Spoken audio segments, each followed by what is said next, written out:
Hello. Ayun o, ito yung kaibigan namin na heartbroken. Ang tara, ang yaman mo naman, libre mo kami. Ito nga pala yung kaibigan natin. Yung huling activity, hiking January Oh, pala. diba? January pa yun eh. Hike ko college. Ano ba?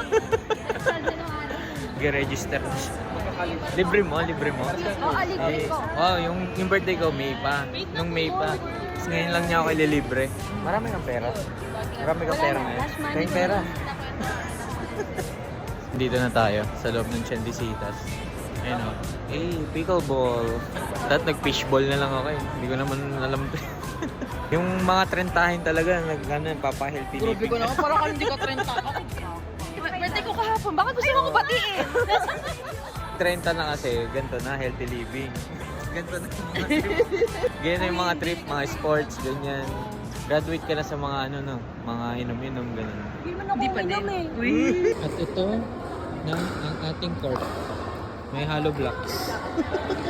So, andito tayo ngayon sa loob ng ano? Anong tawag dito? Kitchen? Sabi nila kitchen daw tawag. So, ito yung mga... ito, kitchen. Saan yung ano? Kaldero.